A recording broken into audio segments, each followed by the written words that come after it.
What's up everyone, it's Arcadenaut here, and today we are taking a trip down memory lane to revisit one of my favorite fighting games ever made, Garou, Mark of the Wolves. I've never been good at King of Fighters, I mostly played Fatal Fury or Samurai Shodown when it's about SNK's fighting games. But why talk about an old game now? Well, with the upcoming release of Fatal Fury City of the Wolves in early 2025, there is no better time to look back at the game that set the stage for this highly anticipated sequel, which added fan favorite Billy Kane to its base roster. Just as I did with previous retro fighting game titles, before delving further into Fatal Fury Legacy with release of Terry Bogard in Street Fighter 6, we'll dive into what makes Garou Mark of the Wolves a timeless classic.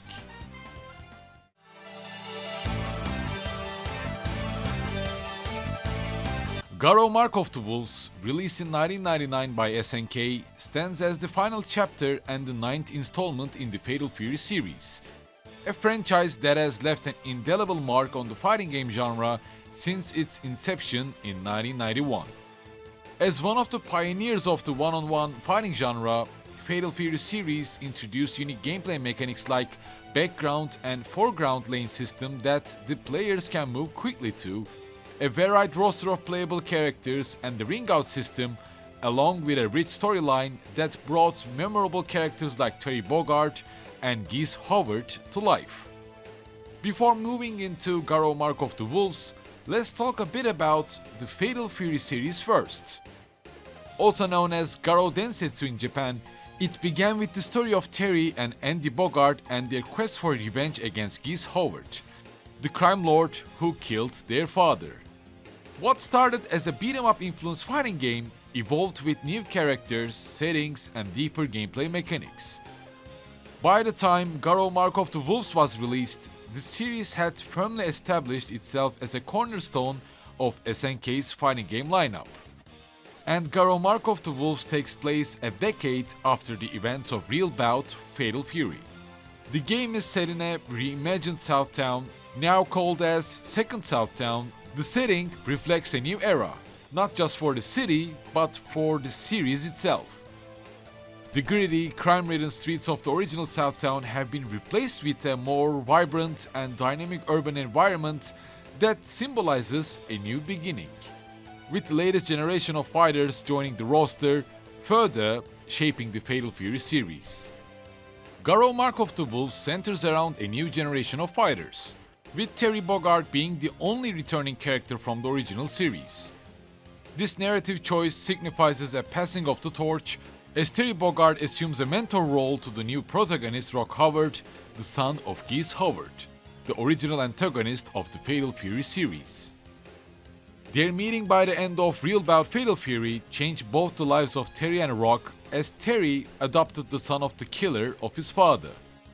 Rock Howard's story is central to the Garou Mark of the Wolves narrative, with a new villain closer to Rock than he ever imagined.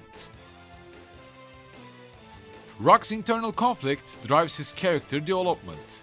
It sets the stage for his journey in the tournament of Garou Mark of the Wolves. Kane R. Heinlein, the enigmatic and powerful half-brother of Rock's mother, organizes a tournament that attracts fighters from around the world, each with their own motivations and backstories, while luring Rock Howard and Terry Bogard. While Terry is the protective brother, Rock is determined to reveal the truth about Kane, his father, and as well as his mother through his own power.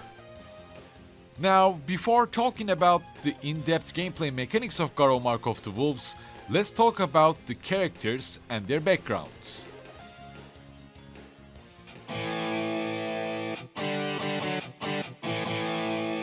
Besides Rock, Terry and Kane, Garou Mark of the Wolves has 14 different characters in total.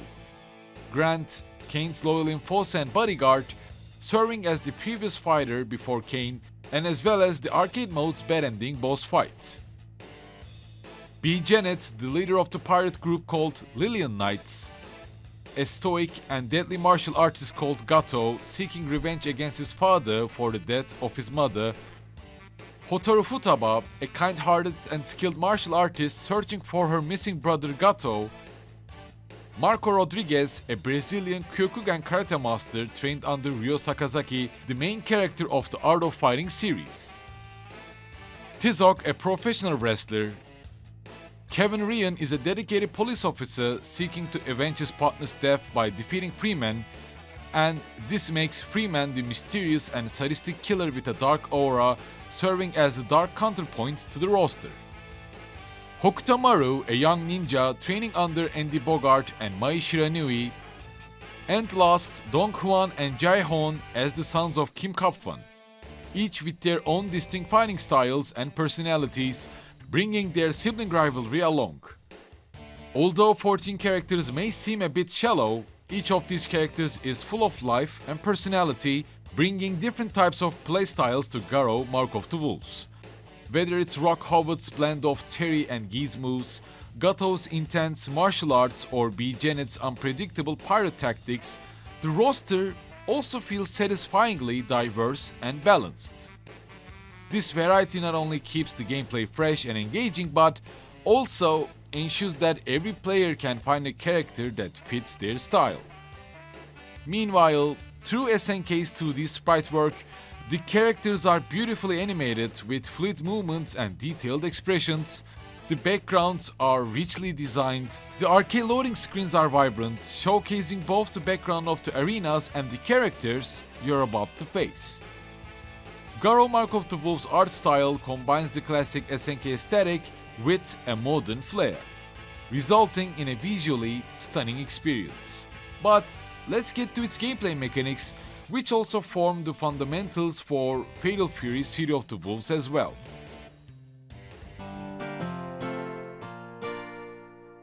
At first, Garou: Mark of the Wolves may seem like an ordinary 2D fighting game. However, SNK's thorough design ensures engaging, strategic, and satisfying matches. The T.O.P system is one of the most innovative features in Garou: Mark of the Wolves.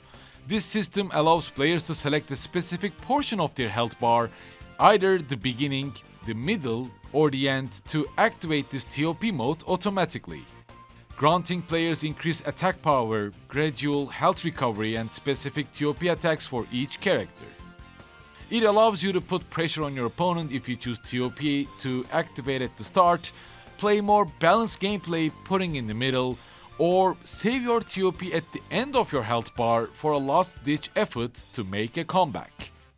The T.O.P mechanic is called SPG in the upcoming City of the Wolves, again providing a strategic mechanic to make a comeback or to continue your pressure on the opponent. In addition, Just Defend is another signature mechanic in Garou: Mark of the Wolves, rewarding precise defensive play similar to the parry mechanic of Street Fighter 3. By blocking an attack at the last possible moment, you can recover a small amount of health recovery, but I think the most crucial two advantages are, of course, the frame advantage to punish your opponent's attack, as well as doing a guard cancel into a special move immediately after a Just Defend to create opportunities for counterattacks. Rather than creating a fighting game that is slow, feeling sluggish, and forcing characters to turtle and waiting for a chance to attack, Garou: Mark of the Wolves' T.O.P and Just Defend mechanics turn defensive aspects into dynamic, making these aspects shape the game's flow through the rewards it provides. On the other hand, another intermediate level kind of a gameplay aspect of Garou: Mark of the Wolves is break moves.